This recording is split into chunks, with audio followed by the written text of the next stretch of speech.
Hey everyone, Carlos from Blossom Build, back with a new exciting project. We'll be building a complete iOS app from scratch using SwiftUI and Xcode. Before we look at the app, I want to give a quick shout out to Amr. I originally learned how to build this app by watching Amr's YouTube channel. He built it using UIKit, and I learned a great deal from him. Please check out his channel and show some support. This is a similar app, but updated with SwiftUI, Swift Data, and the latest iOS version. There are also a few more added features. We're going to try to keep the app updated so it can remain a valuable resource. Let's take a look at it. I named it BlossomMovie. First opening the app, you can see it has 4 tabs on the bottom toolbar. The home screen features a hero title that changes whenever the app is opened.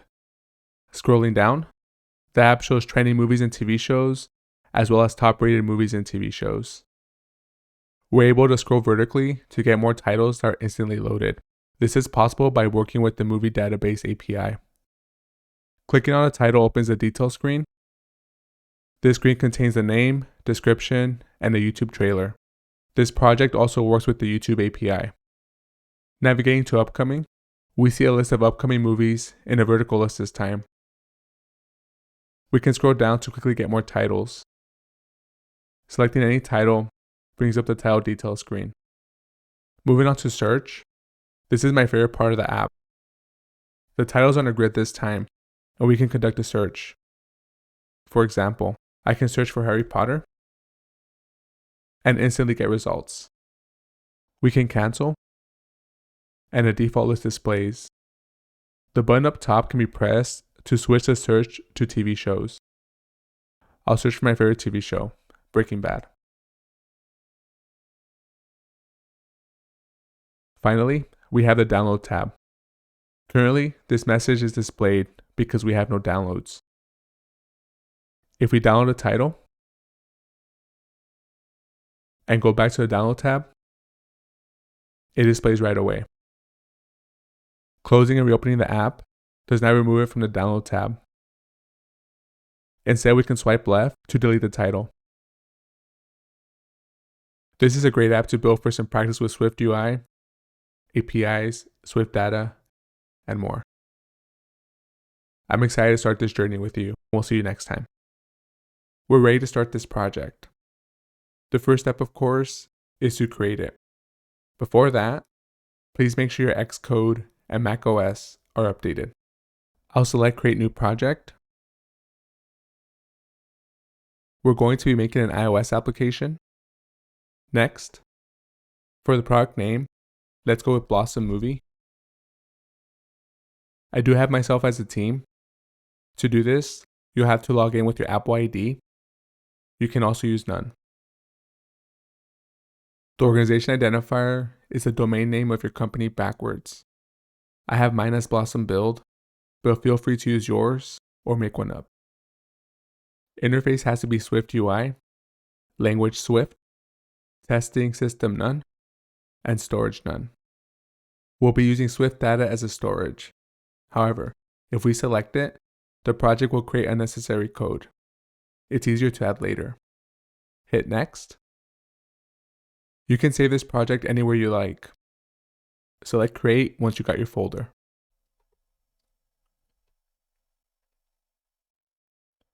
We have our project created, and the famous Hello World pops up.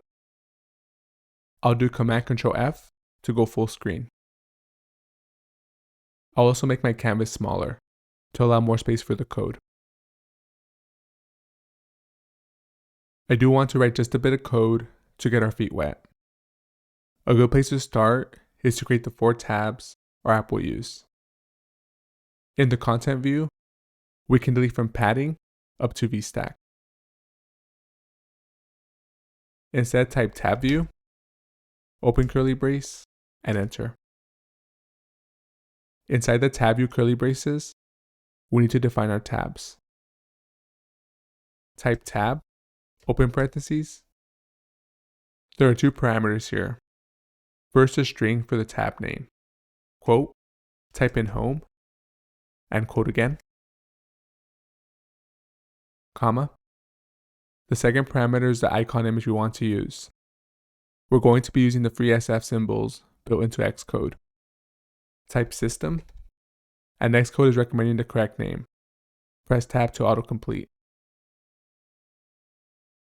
Quote, type house, close quote, close parentheses, open curly brace, and enter. Inside these braces, we need to define the content of this tab. A text displaying home would do just fine. That is our first tab complete. Notice our preview updated correctly. For efficiency, let's copy our tab by highlighting and pressing Command C. Paste it 3 times with Command V. The second tab will be called Upcoming. We can change system image to play.circle. The text will also change to Upcoming. The third tab will be Search. System image will be magnifying glass. Text, of course, is also search. Finally, we have download. System image is arrow, .down, .to, .line. Text is also download. I think that looks pretty good for now. We can click through the different tabs in our canvas to confirm. We built a bottom toolbar containing 4 tabs using pretty simple code. SwiftUI makes it that easy. This is a great place to stop. Awesome work. We have our tab view working properly. Before we get into more SwiftUI, a quick topic. Currently, our content view contains hard-coded strings. An example is the home string in our first tab. While hard-coded strings are convenient, they can lead to typos and be harder to maintain when the application grows. This is not going to be a published app, but I do believe in building good coding habits. Therefore, we'll create a constant file and put all strings there. To begin, use the shortcut Command-N to make a new file. Select Swift File. Next. Call this file constants. Create. Under Import Foundation, type struct constants. If the editor recommends the correct syntax, press tab to complete like I just did. Time to make our first string. Static let home string equals home. Static allows this string to be accessed across the app. Let means the string won't change within the program. Of course, we can still change it in the code. We'll keep going. Static let upcoming string equals upcoming. Static let search string equals search. Static let download string equals download. It's also good to be specific when naming variables. Navigate back to content view. Delete home. Instead type constants dot home string. Do the same for the home inside text.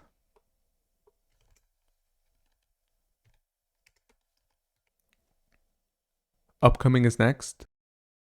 Delete and replace both occurrences. Constants dot upcoming string. Constants dot upcoming string. Next do search. Constants dot search string. Constants dot search string. Finally download. Constants dot download string. Constants dot download string. We also want to put the system image names in our constants file. Go back to constants, make some space, static let home icon string equals house, make some space, static let upcoming icon string equals play dot circle, static let search icon string equals magnifying glass, static let download icon string equals arrow dot down dot to dot line. Back to our content view one more time. Replace house with constants dot home icon string, play dot circle with constants dot upcoming icon string, magnifying glass with constants dot search icon string, and arrow dot down dot to dot line with constants dot download icon string. Not the most exciting work, but it's good for us in the long run. One more benefit to doing this is easier migration to different languages. We'll stop here, but I promise to have exciting SwiftUI action next time. We're effectively following good string practices. It'll be easier to apply for the rest of our app. Now we can start working on the home screen.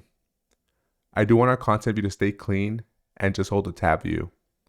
It'll get big fast if we code all the screens on it. Let's make a new SwiftUI file for the home screen.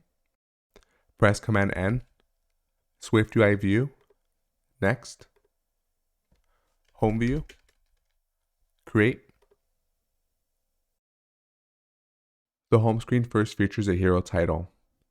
All the images used for this app are inside the internet as URLs. For testing, we can define a temporary image at the top of our home view. Hit enter after the first curly brace twice. Back to line 11. Var hero test title equals quotes. Navigate to constants. After our last string, hit enter a couple times. Static let test title URL equals single quote. I'll paste a sample URL. It will be in the video description. Please copy and paste it as well. Go back to home view. Replace the empty string with constants dot test title URL. Now we can build our view. Delete the text view. Type vstack with braces. Vstack aligns all the views inside its braces vertically. Our image needs to be loaded asynchronously because it's coming from online. This means it loads on a separate thread, not the main thread. That's for our UI. SwiftUI has a great tool called AsyncImage. Start typing async, select the second one, and press enter. AsyncImage takes a URL, but our hero test title is a string. We can easily convert it by typing URL in all caps, open parentheses, string, colon, hero test title. We're using Beetlejuice as our practice title. I honestly like the poster art. The image is pretty big right now. In order to adjust it, put braces at the end of our async image. After the first brace, type image in. This puts our async image inside a variable called image. We can put modifiers on this variable to adjust it. Before we do that, we have to define a placeholder while the image loads.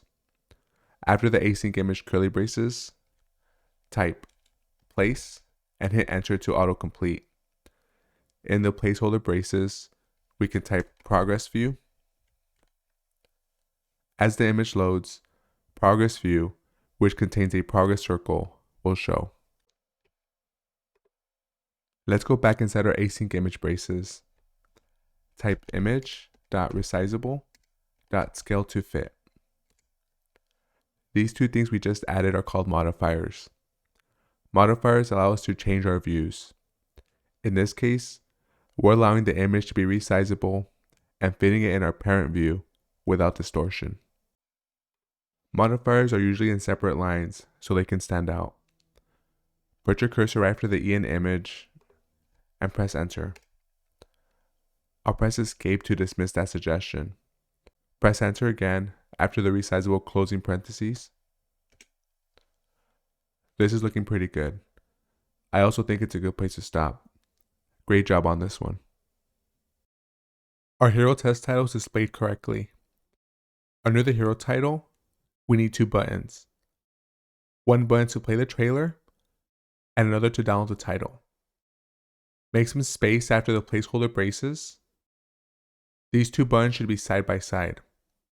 To do this, we can type hstack with braces. hstack orders its views horizontally. Inside our hstack, type button with braces. After the closing brace, type label and hit tab to autocomplete. In the first set of braces, we'll tell the button what action to perform. The second set is for design. Before that, we need to define a string. Navigate to constants. Make some space after the download string.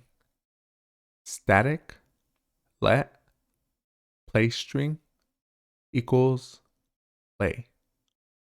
Lucky for us, the download string is already defined. Navigate back to home view.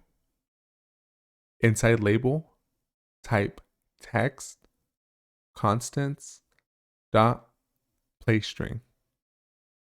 We can now see a small play button in our preview. Copy and paste the button code to make another one. Change the second text to constants dot download string. These buttons work, but they need some design. We can add some modifiers. After the play string text, hit enter and type dot frame. The first option isn't what we need. Press your right arrow key for more options. Select the option that contains width and height. The frame modifier adds an invisible frame with a specified size. Put 100 for the width and 50 for the height. Press enter after the closing parentheses and add dot bold. This bolds the text. A border would look nice around the button. Press enter. Dot background. We want the one that has content. Press enter for braces. Inside the background braces, input rounded rectangle. Select the option with corner radius and style. Use 20 for the radius and dot continuous for style. This makes a rounded rectangle with the radius of 20, but our text is covered. We can use the stroke modifier to just keep the border. After the closing parentheses, press enter, type dot stroke, select the one with line width 5, much better. The button looks pretty good, but I would like to add our custom color. Navigate to Assets, right click, New Color Set, Button Border, enter, open the inspector, change appearances to none. This color will be the same for dark and light mode. Click where it says Universal, Show Color Panel, type in 34B4 6C for the hex color. Enter. That's Blossom Build Green. Close the color panel. While we're here, let's add one more color. Right click, New Color Set, Button Text, enter. Make sure appearance is any dark. Click on any appearance, Show Color Panel, 6 zeros, 1, 2, 3, 4, 5, 6, enter. Close the color panel. When the app is in light mode, the button text color should be black. In dark mode, the color should be white. This is a great place to stop. Outstanding work. The colors are ready to go. We just need to apply them to our buttons. Navigate back to Home View. In our Play Text, after frame, hit Enter.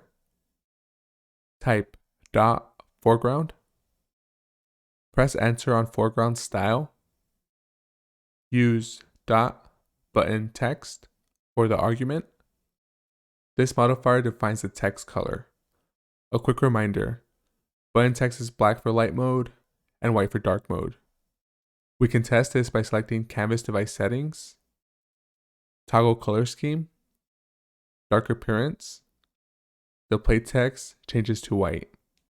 I'll toggle back to light mode for now. Let's add our border color. In the stroke modifier, before line width, add a comma. Left arrow key once. Dot button border. I'd say the play button looks much better. We can't leave the download button hanging. It would be easy to copy and paste the modifiers to the download button. However, this brings us to our next coding principle, the famous don't repeat yourself or dry idea. Dry is all about promoting efficiency and reducing redundancy. If we, the developers, are going to use code more than once, we should only write it once.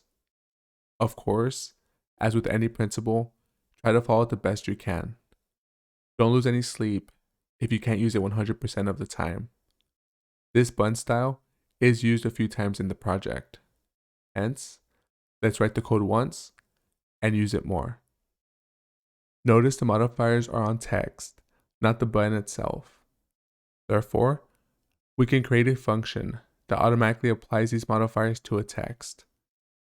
Highlight the modifiers, copy with Command C, navigate to constants. At the top, import SwiftUI. This import is needed because we'll be calling SwiftUI elements. Make some space after the closing braces.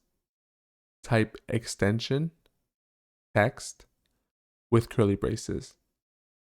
Extension allows us to add functionality to an already existing type without modifying the original. Inside the braces, type func, ghost, button, parentheses, return arrow, some view with braces. This creates a function called ghostButton that returns a view. Inside the braces, type self. Self refers to the current instance where the function is located. The function is located inside an extension of text. Therefore, self refers to text. Hit enter after self and paste the modifiers. Usually, when a function returns a value, you have to type return at the end. However, because self is the only thing written and matches the return type, it automatically returns after applying the modifiers. Steer back to home view. Delete all the modifiers in our play text. Instead, type .ghostButton. Go down to our closing download text parentheses. Enter .ghostButton. Our custom function, ghostButton, applies all the modifiers we defined. If you ever need to see the source code of a function, hold Command and click on it. Very helpful if we're looking under the hood. Back to home view. The code looks pretty, and most importantly, it was easy to use. This is because we took the time to make it more efficient. Go ahead and click on the buttons for a quick test. Notice the whole button clicks when tapped. Switching to dark mode, it looks awesome. This is a great place to stop and take a break. Outstanding job again. I can't wait to see you in the next one. The home screen is really coming together. We have a hero title and 2 buttons underneath. Our next step is to make the horizontal list under the buttons. There will be 4 lists total. These lists will be trending movies, trending TV shows, top rated movies, and top rated TV shows. Keeping the dry method in mind, we'll create one file and reuse it. First thing we need is more test images. Navigate to constants, make some space after test title URL. I'll make sure to include these strings in a description. Please copy and paste them. Static let test title URL 2 equals paste. Static let test title URL 3 equals, I'll grab the string, paste. While we're here, let's also make a trending movie string. Press enter after place string. Static let trending movie string equals trending movies. Great work. Use Command N to make a new file. SwiftUI view. Next. Horizontal. List. View. Create. Let it load. Press enter twice after the first brace. Up arrow once. Let header equals constants dot trending movie string. Var titles equals bracket constants dot test title URL, comma, constants dot test title URL 2, comma, constants dot test title URL 3. We define 2 variables here. Header is our trending movie string. Let was used because it won't change. Titles is an array of strings currently holding our 3 test titles. Var was used because the list might change when the data refreshes. Delete the hello world text. Instead type vstack. Down arrow to the one that has alignment and more options. Right arrow. Select the one with alignment and content. For alignment, put dot leading. Tab. Hit enter to get braces. This vstack will align all its views to the left of the phone. Inside the braces, text, header. Add the modifier .font, .title. This makes the text bigger. Under the text, type scroll view with parentheses and curly braces. Scroll view allows us to scroll through views that exceed the screen capacity. Inside the parentheses, put .horizontal. This allows our views to scroll horizontally. In the braces, type lazy hstack with braces. Lazy hstack only loads the views when needed. Inside lazy hstack, for each titles, open brace, title in, enter 3 times.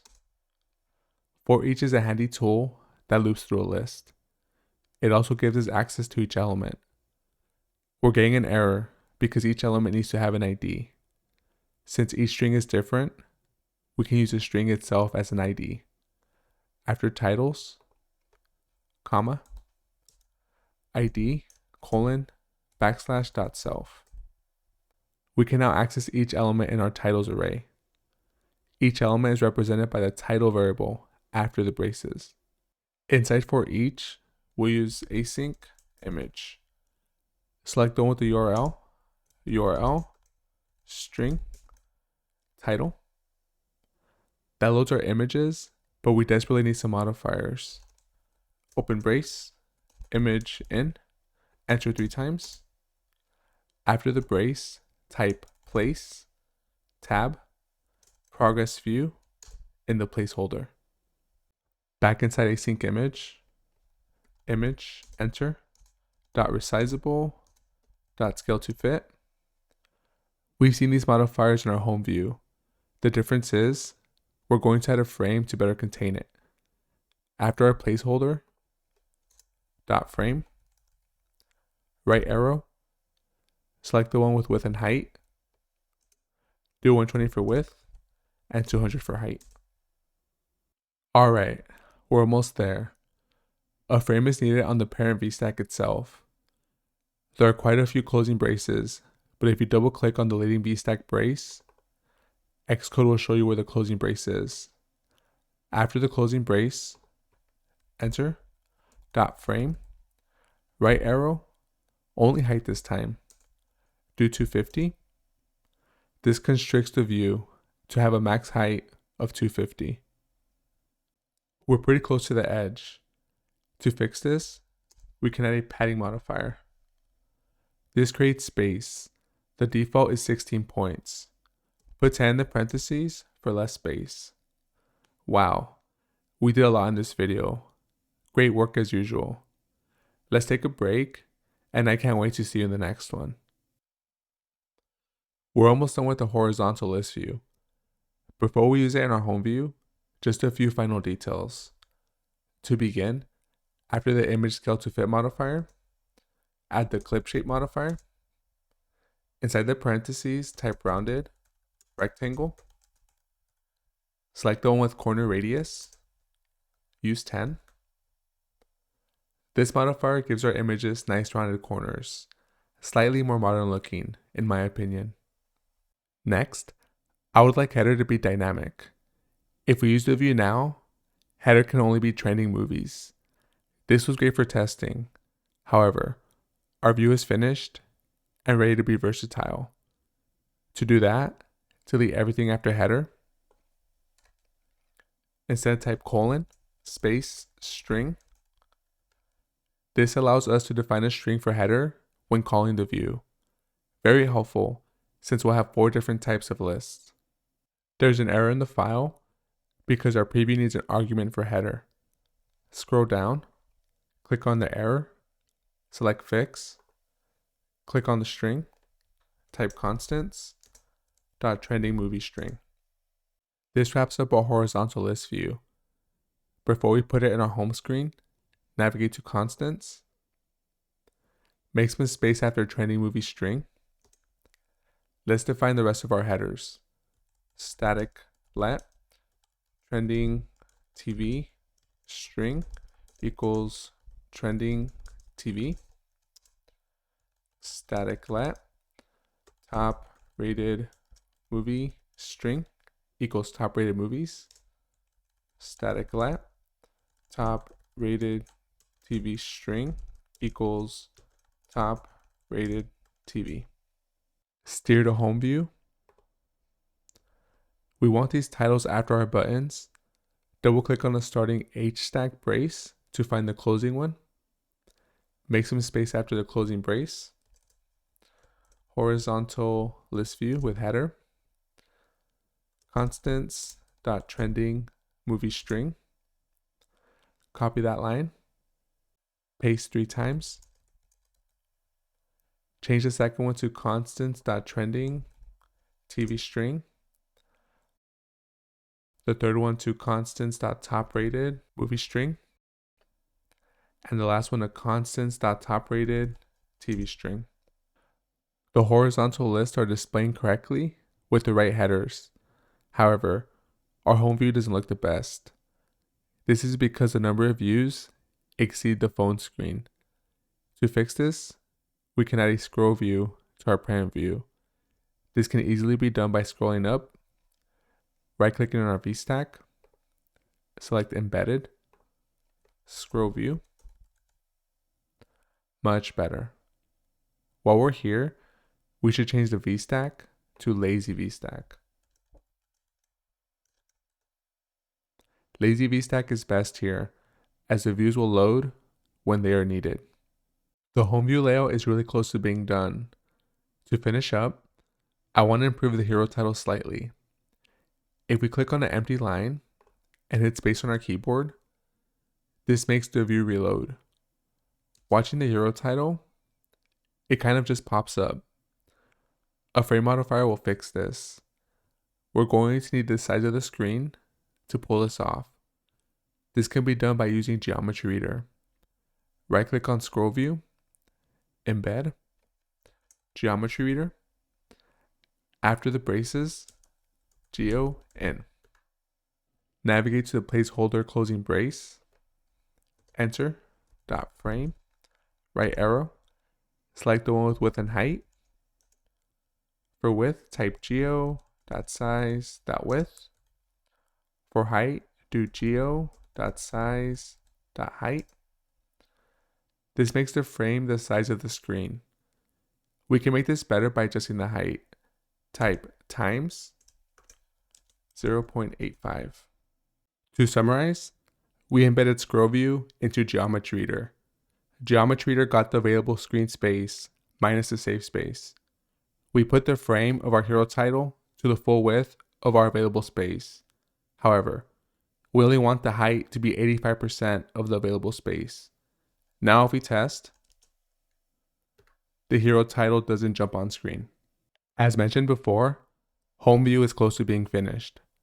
Just a few more final touches, but we'll do them in the next video. Thank you for joining us. Can't wait to see you in the next one. We have all the elements on our home view. To finish, I'd like to add a gradient between the hero image and space after it. The first step is to define a new color. Navigate to Assets, right-click, New Color Set, Gradients. In light mode, the gradient should be white to match the space after our hero title. Thus, in dark mode, the gradient should be black. Select Dark, open the inspector, Color Set, Show Color Panel, 6 zeros, 1, 2, 3, 4, 5, 6, enter, close the color panel, close the inspector. Go back to home view, hit enter after the scale to fit modifier. Dot overlay with braces. The overlay modifier will put a view in front of our hero image. Inside the overlay braces, type linear, gradient. Select the one with stops, start point, and end point. We'll space this out a bit as it can get confusing.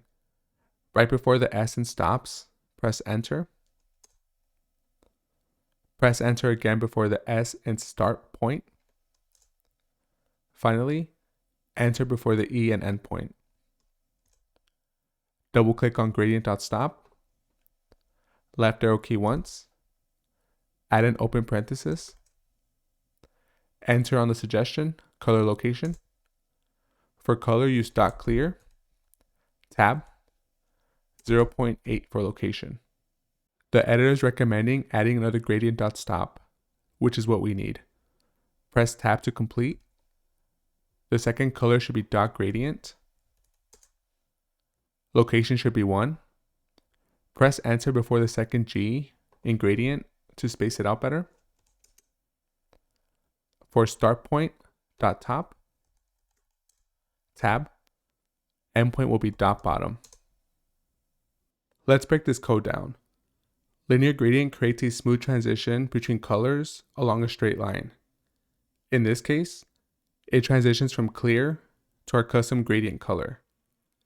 Linear gradient has 3 arguments. First is an array of gradient.stops. This defines the colors and their locations.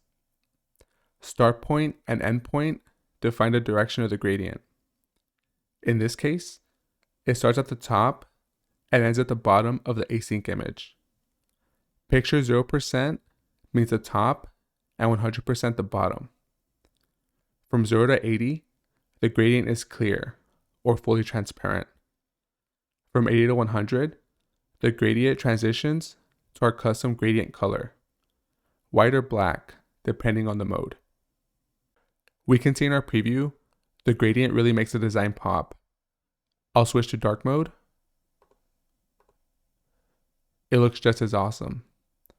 This wraps up home view, but we have one more task left. We need to run this code to test. In order to run, home view needs to be called from content view. Open content view. Replace constants.homeString with home view. At the top toolbar, drop down your target devices. I'm going with the iPhone 16. Press Command R to run.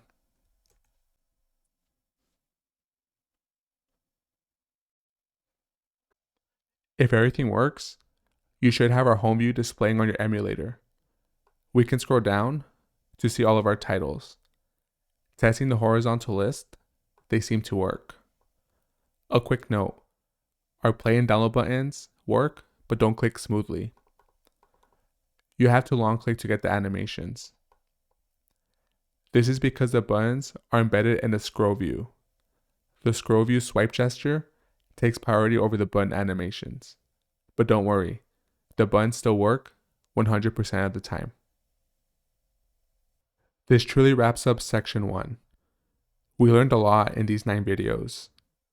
I want to say thanks for supporting this course so far. My team and I really appreciate it. Go ahead and take a break if you need it. You deserve it. Give yourself a pat on the back, and I'll see you in section 2.